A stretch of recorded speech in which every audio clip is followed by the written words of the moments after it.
Hi, I'm Paul Wan with the Wan Group at RE/MAX. We get a lot of questions from our investor clients with concerns about interest rates and timing the market. And the thing that you're going to find is interest rates were very, very low during the COVID years as the Federal Reserve tried to prop up the economy. That's not sustainable. We don't expect that's ever going to come back. Now interest rates are getting to a norm where they're getting into that normal range where they're profitable for people that are lending money again, because we're getting back to a true open market. But also the Federal Reserve is trying to tame inflation. And what you'll find is that my family has been involved in the sales or development of real estate for 4 generations. I remember as a child, my dad working in the real estate industry when interest rates in the late 70s and early 80s topped 20%. Interesting thing was, as I recall, that my dad got wealthy during that time frame and was able to make a lot of money as a real estate investor and actually retired soon after that in the early 80s. The thing that we find though is that people tend to think it's a good time to buy when interest rates are this way or the market's that way or that kind of a thing.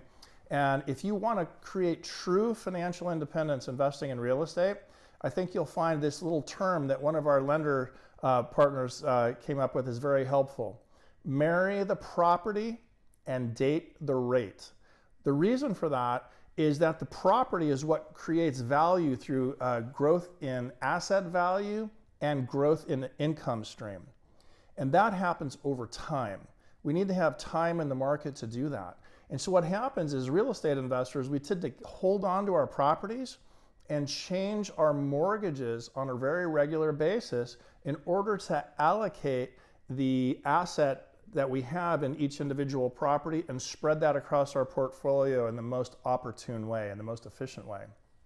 So I want to encourage you that every time you get into the scenario where you have the ability to buy another property, another investment property, for example, we strongly encourage you to do that as long as we can create a scenario where the rental income covers the cost of owning the property, which includes the mortgage and the interest rate.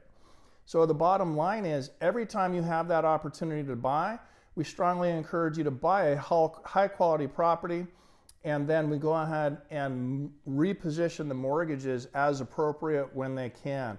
And the reason for that is very simple.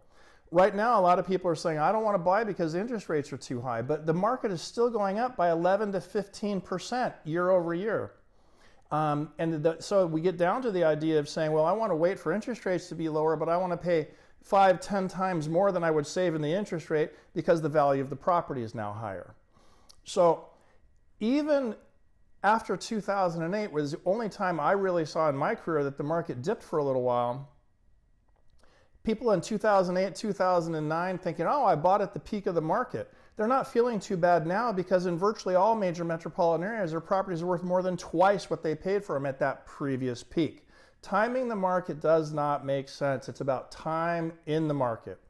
Join us at one of our upcoming real estate investor webinars, or better yet, contact us for an appointment to schedule your own personal 5-year plan to show how you can invest in real estate as efficiently and profitably as possible. I'm Paul Wan with the Wan Group at RE/MAX. Have a wonderful day.